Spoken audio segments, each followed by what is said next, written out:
I'm delighted to introduce our next speaker, Information Security Team Leader at Kuwait Oil Company. And it is, of course, Dr. Reem Al-Shammari. Now, she's going to be presenting this afternoon on information security culture, changing the mindset. Ladies and gentlemen, please welcome Dr. Reem Al-Shammari.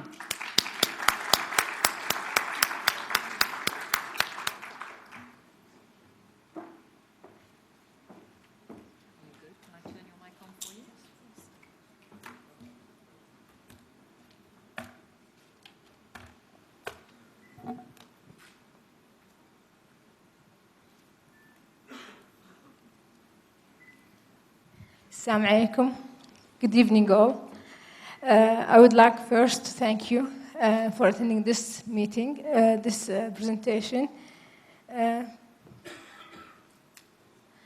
My name is Dr. Reem Al-Shammari, Team Leader Information Security. I think here, okay. Is it? Okay. Within Corporate Information Technology in Kuwait Oil Company.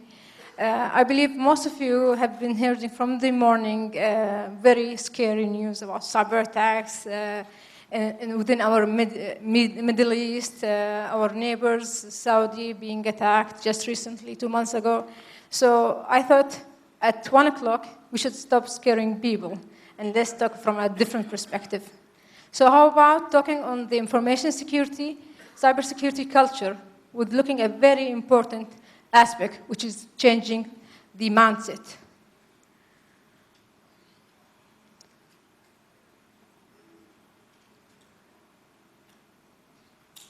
Okay. ICS. Some people, when I start inviting them to kayaks, I said, there's a kayaks on cybersecurity for ICS. What is industrial control systems? What is it? I said, your daily lives is controlled by ICS, without it being labeled by ICS. But when you came out from your home today and you switch off your lights is electricity, and it's been provided by an electrical power station, which is an ICS, Industrial Control Systems. Just coming to this conference, you are driving your car, and you passed by several traffic signs. These traffic signs are controlled by the Industrial Control Systems. And again, even the chemical medication are being produced within factories, and then again, industrial control systems. Our lives, as all being functioned and being provided, facilitated through services produced through these industrial control systems. So they are very crucial, very important. And this conference, where it mainly targets the oil industry and oil and gas, we have ICS in our companies. In KOC, we have eSCADAs, we have PLCs, also in refineries, Kuwait. All of them have these industrial control systems with a very major impact that will affect the income of the country.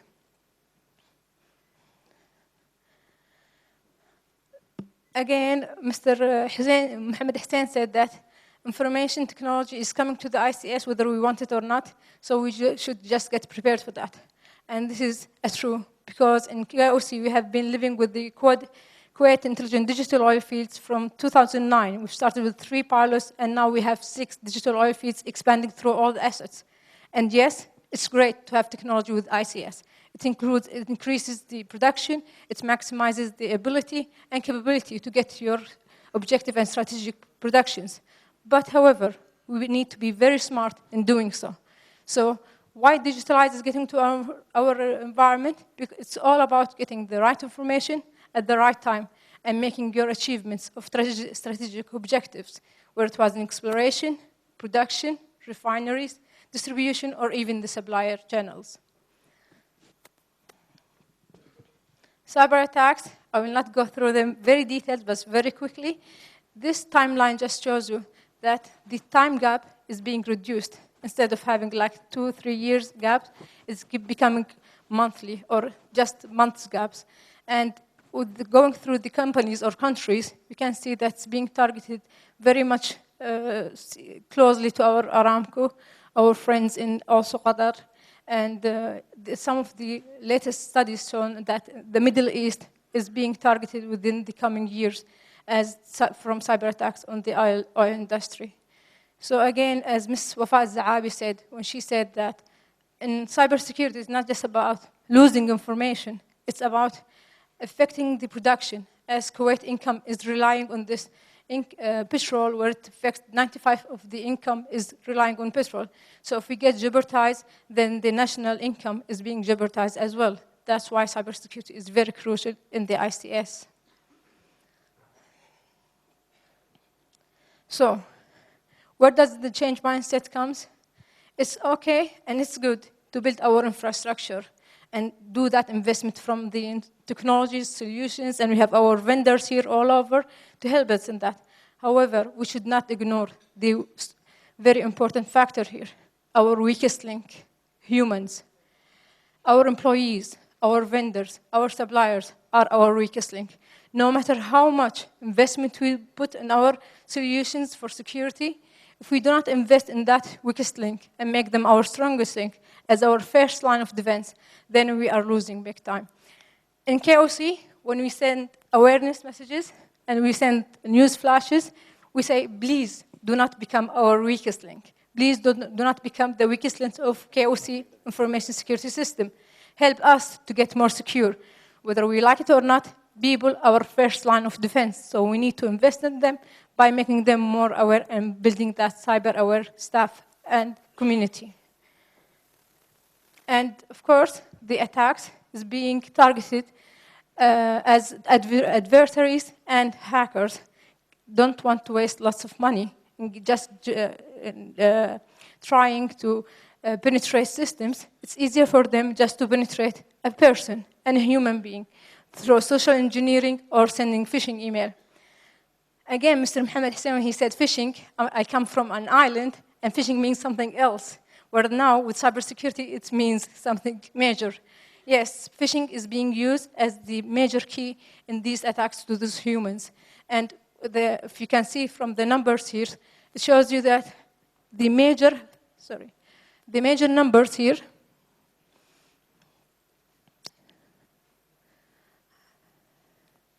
is from the email links and email attachments. In a company, as KOC, we can control websites, malicious websites. We can filter them out. We can block USBs that are not required. However, emails is very important and official communication method that we cannot block. So what to do? Although we can utilize, again, vendor solutions to filterize and scan these emails, we need to work on our people not to be phishing victims. Again, calculations and number statistics shows that phishing emails are being sent, and they are increasingly. They are targeting our people to get that open door very easily, instead of just wasting so much money in breaking out an ICS system or even a solution that costs them more money and time to break. So, cyber kill chain. Maybe some of you guys have heard about it, and some of you didn't. But very much quickly, we'll go through the basic steps of cyber kill chain, and here where my presentation looks at. And the first step of cyber kill chain is reconnaissance. This is where the advisor, the attacker, starts collecting information. So it is our role here to focus on our weakest link, our people, our employees, our vendors. We need to make them aware that be careful of your personal information. Be very careful when you start putting your information on that social media. Do not share sensitive data. Like, for example, in my LinkedIn, I didn't even update my status as information security team leader because I think I'll be targeted much more. But in this security now, I'm all over now. But however, still I'll be more secure in that. And please do not throw these confidential papers. Properly get rid of them through a shredder, then throw them into the trash. We need to get that awareness to our people. Also, we need to tell them how effective using the encryption keys into your information. In this way of awareness, we can kill that very first stage of reconnaissance, where it will make it more difficult for that attacker to collect that specific and sensitive data from our people. The second step, which is weaponization. where the attacker starts building his tool based on the information he has collected. There's nothing much we can do from an organization perspective, from a human side, because although from again solutions, applications, vendors, we have tools, but we're again focusing only on the human factor. At this stage, we cannot do much. But in the delivery stage, where the attacker starts trying to inject his developed malware, his tool, attacker tool, through these people, whether it's through phishing emails or macros or whatever, then we need to educate our staffs that if you see any phishing emails, and we'll have to educate them what does a phishing mail means, what are the characteristics of that. Then for them, if they see anything related to this phishing email, they will quickly report it to our security team, and they become a very cyber-aware community. And by doing so, we can kill that delivery link in that kill chain.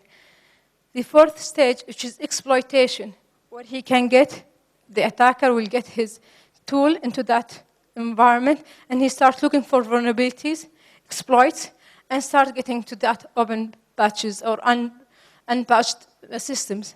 Here, again, we can kill that chain, and we can bring that link by educating our end user and telling them how important it is to have a constant patch management, whether it was for your systems or for even your mobiles and personal devices, because patching your devices will make it much harder for the exploiter or adversary to break into your system.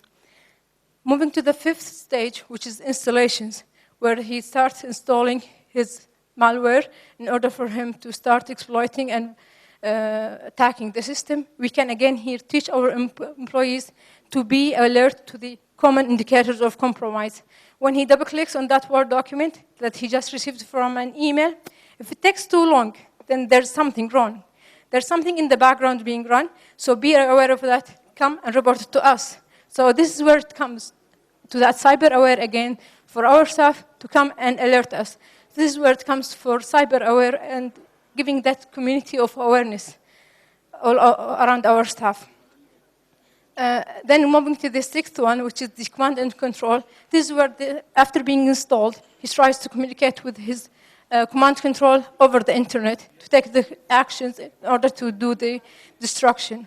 So again, at that precise step, there's nothing much to do from an employee part to stop that one. However, again, we can utilize the vendor solutions to check any communication going from the network out to the outside internet for that fishy or unknown communication. The last one, where it takes action and objectives. We can still have a last play where we can, again, break that chain by doing all of the above, by making them aware of using encryption, by making them aware of that you need to destruct your data if you don't need it, if you are no longer in need of it. You need to have unique password all over. The big agony of being a team leader of information security, when they see me say, you have long passwords. Why are you doing this? I said, it's for your own good. Shamoon attack was mainly built on weak passwords. So although we think we're making your lives a little bit difficult, but we're trying to save our country, and we're trying to protect your income and your kids' income. So bear with us and help us to secure our environment. Okay, so this is how we can kill that kill chain and move forward. So why do we need to build a cyber-aware program or organization? Because there's a gap between technology and the intrusion attempts. And to fill that gap only can be filled with the human beings. And this is where we need this cyber-aware task force being built within our company. When I asked Mr. Mohammed Toura a question, when it will be time for us to build our electronic army, it was on a nationwide question. But to be honest, we have been thinking it on a company-wide, K companies even wide. When is it time to build our own electronic army for preventing or securing and protecting our K companies' business? And this is where the cyber-aware workforce will come to the picture. With them, we can enhance our incident reporting. We can have more security volunteers and have that cyber-aware spirit within them. They have the burden of securing their income, their country, their borders. It's no longer a matter of throwing a missile and corrupt that in factory. It's just that simple. By throwing a very small malware can shut down a whole factory or even exploit a GC by itself. So it's that as critical it is, it's as easy as that. How can we do that in an effective way? Thank God, alhamdulillah, our executives are now more aware of cybersecurity and how crucial is that. So this is easy step has been taken out of the burden. We're thinking so much, how can we really convince our people? But alhamdulillah, from today's panel, it shows that we have a very smart, intelligent leadership. They have realized how cybersecurity is critical. So it's about time to move and take actions. They have the vision and mission. And they have realized that cybersecurity is within the top risks within their goal objectives. So it's all a matter about injecting and aligning your cybersecurity strategic objectives into that vision and mission. And start from developing your awareness requirement for cybersecurity. So you start identifying your groups. Of course, all of us knows about fashionistas and all of these social networking people. We need to define these people. We have this everywhere. In Kuwait community, we have them everywhere, even within our K companies. So we need to identify these groups, social networker, mobile users, business users, as well as other normal employees. And having this categorized, we can target each of them for our awareness. It's okay to be a social networker, but please, we need to give you this awareness to be more careful on what information that you will post through the social network. Again, also for engineering relevance for security awarenesses, we can link our business objectives along with the security requirement and tailor it to the business requirement as well. And with that, we will end up with an effective cybersecurity program by injecting the people themselves into that program. Okay, this is a hint. We have done it in KOC. So as Mr. Mohammed and also Mr. Ziad Labani said, we need networking, we need to share knowledge. This is one of the shared practices we have done it in KOC. All of us know that traditional training is boring when we just inject and feed information to people and trainees by force, and then we give them pass or fail, and that's it. We need to be thinking out of the box when it comes to cybersecurity and our nation's security at risk. So what should we do? We can do it from different aspects. Some of the one that we have done it and practiced in KOC is branding security. What does branding security mean? It means going to the HR group and tell them, from security perspective, you as HR, you will be very much keen that your information for your employees, their salaries, their special personal information does not get leaked. So we can tailor your security on the requirements for your group. Then we go to the OT and tell them, in your gathering center, you need to secure your gathering center because you do not want to jeopardize and make an attacker raise the pressure at the gathering center and then cause an incident of explosion. So this is where branding security comes to each end user, where we tailor it according to his requirement by himself. Another way to do it, and it's very much fun, is gamification, where we start teaching them how they can be more cybersecurity aware, and we give them the tips of cybersecurity. In the same time, they are having fun. Through running gamification, through running, example to that is Catch the Flag, and also telling the story. Mr. Cloley here, when he presented his presentation, he said, I will start by telling a story.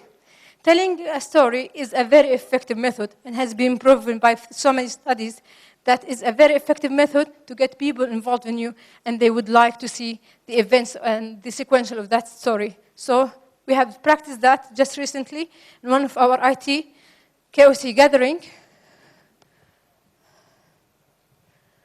Chrissy? Okay, so this is pictures of the gamification we have run, and this is where KOC shares their knowledge with it. We have built a scenario of a work environment, and we have 3 teams where we did a cybersecurity game for them of catching the flag. So it's okay to lose a little bit of cost, where there's a mobiles or device prices for them if they win it.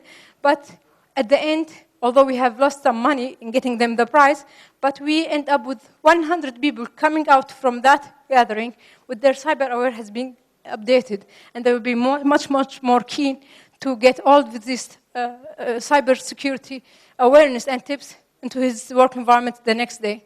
So we can see here that we have imitated a work environment, and then we have told them to see if an insider is there, what information that can be used to get into the company's network.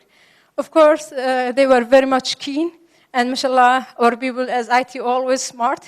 They were so much strong competitiveness, and they were able also to get that indications of compromise, and also we have injected storytelling into that activity as well.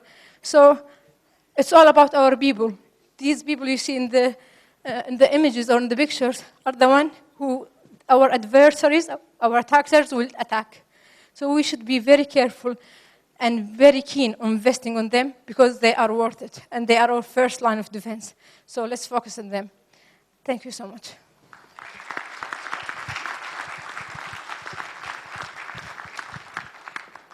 Gentlemen, we have 4 minutes for some Q&A. Are there any questions? And if so, could we please have your name, your company, and your question? We've got a question here. If I can get one of the hands free to him, please. Your name, your company, and your question, please, sir. Time for one question only, Dr. Reem. Yeah. Hi, good afternoon, everybody. My name is Arshad Khan. I'm from PricewaterhouseCoopers, Kuwait.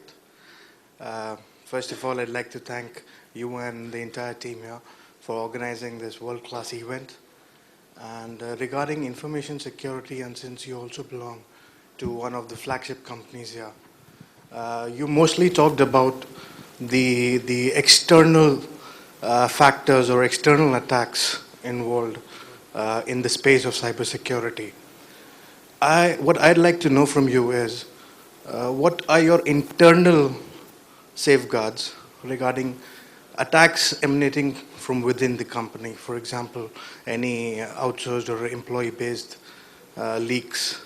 What are the controls that you as a company or as the team lead try to implement within your organization? Thank you. Thank you so much for your question. Actually, our gamification scenario was played on the scenario where it says, this is an office of an employee. Normally, he just left after 3 o'clock, he left home. So what are the information there that an insider, not an attacker from the internet, an insider will use this information to go and penetrate our systems. So our people just start looking, and I believe some of you guys are still doing it, having the password under that keyboard, or very closely on a small yellow tip, and just stick it next to the monitor for an easy one, or KOC 123. This is the easy one. So much of them is being used as internal ones. From KSC perspective, we have implemented IT policies and standards for ISO 27000. ISMS has been implemented where it covers all the clean desk policies, all the awarenesses and investment that should be done on our people. And also for the OT part, we have just finalized an assessment on the OT part from KOC perspective, where we have evaluated some of our 14 gathering centers as a sample, and we have identified some indicator of compromise. And then we have developed also, again, an ICS policies that is being endorsed by our upper management. So yes, the threat is not only from outside, it is from inside. Adding to that, the Ukrainian hit, when it was hit, it wasn't hit by an external one. It was hit actually from the support engineer who are using a VPN connectivity to go and support that machine. So from that VPN connectivity, a phishing email was used to gather that VPN password, and then he used it, and he just got authorized through a very secure channel, which is VPN, and then bring that down that power station. So again, we need to be very keen on, again, investing on our people, make them cyber aware, and build that cyber aware task force within us. Thank you.